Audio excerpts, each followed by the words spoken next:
In the high-stakes poker game between Washington and Tehran, the most provocative move isn't always a missile strike.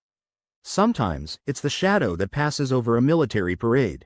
Sometimes, it's the radar signature that appears from nowhere, lingers just long enough to be real, and then vanishes. We are entering an era where the phrase, U.S. fighter jets all over Iran, is not science fiction, but a tangible, terrifying tactic. This isn't about invasion, it's about demonstration, about penetration, about proving that the world's most advanced air power can go anywhere, anytime, and there is nothing you can do to stop it. Let's break down exactly what that means, how it's done, and why it could be the single most destabilizing act before a war. Forget the massive bomber formations of the past. This is the age of the stealthy, surgical demonstration of dominance. The goal is psychological as much as it is tactical. When U.S. intelligence suggests an imminent Iranian provocation, the move of mobile missile launchers, the fueling of drones at a forward base, the response may not be a headline-grabbing airstrike. It may be a quiet, clandestine order to a squadron on standby. The aircraft of choice? The F-35A Lightning II and its older, but still potent, sibling, the F-22 Raptor. These are not just fighter jets, they're flying supercomputers wrapped in radar-absorbent material. To Iranian air defense radars, an F-35 has the radar cross-section of a golf ball. It is a ghost. The missions are not to drop bombs.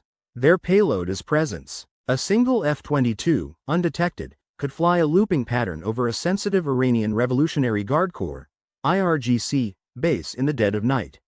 It might activate its radar for a single, piercing sweep, a digital shout in the dark, before disappearing.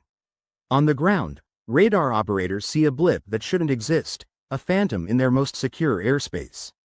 Panic ensues. Commanders are woken. The entire Iranian air defense network goes to high alert, scrambling their own aging jets like MiG-29s and F-14s to intercept a target that is already gone. The cost to the U.S.? Jet fuel. The cost to Iran? A devastating blow to morale, a public revelation of their defensive gaps, and a sleepless night for an entire military apparatus. But it goes deeper than ghost flights. This tactic is about show of force and armed reconnaissance. Imagine a flight of 4 F-15E Strike Eagles, loaded with live munitions but under strict orders not to fire, flying deliberately along the Iranian coastline, just outside territorial waters but well within visual range. They are slow, loud, and visible. They are tracked by every Iranian radar and seen by every fisherman. The message is unambiguous. We are here. We are armed. We are watching. It's a maneuver designed to force Iranian forces to reveal their hand, to light up their air defense radars, to scramble interceptors, to show exactly where their capabilities and limitations lie. Every reaction is harvested by US RC-135 rivet-joined electronic surveillance planes lurking just over the horizon, building an ever-clearer picture of Iran's order of battle for the real fight, should it come. The ultimate escalation of this tactic is the wild weasel dance. This is where US jets don't just penetrate airspace, they taunt the very systems designed to kill them. Dedicated aircraft like the EA-18G Growler, packed with jamming pods, would lead the way. They would fly provocative routes, intentionally triggering Iran's Russian-made S-300 and indigenously built Bavar 373 surface-to-air missile, SAM, batteries. The goal? To get the Iranians to turn on their targeting radars. The moment they do, the Growler's sophisticated electronics identify the radar's location, type, and frequency, and unleash a torrent of jamming signals.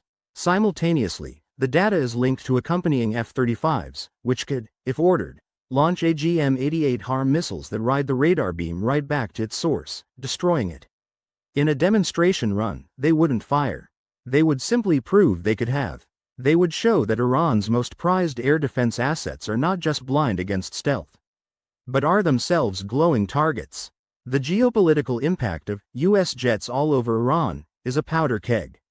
For the Iranian regime, such violations are the ultimate national humiliation. They cannot be ignored. The pressure to respond, to restore deterrence, would be immense. This could lead to reckless brinkmanship.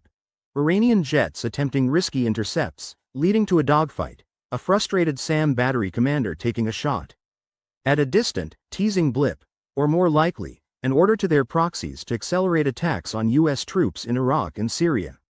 It creates a volatile escalatory ladder where both sides feel their red lines are being crossed.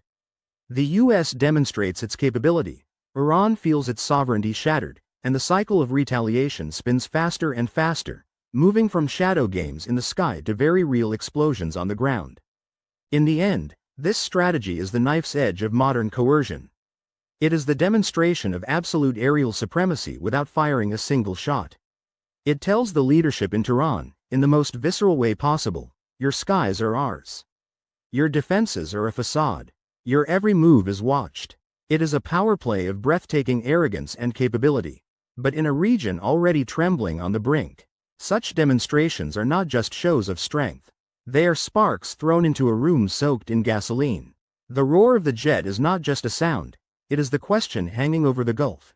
Is this the demonstration that prevents a war, or is it the final provocation that starts one?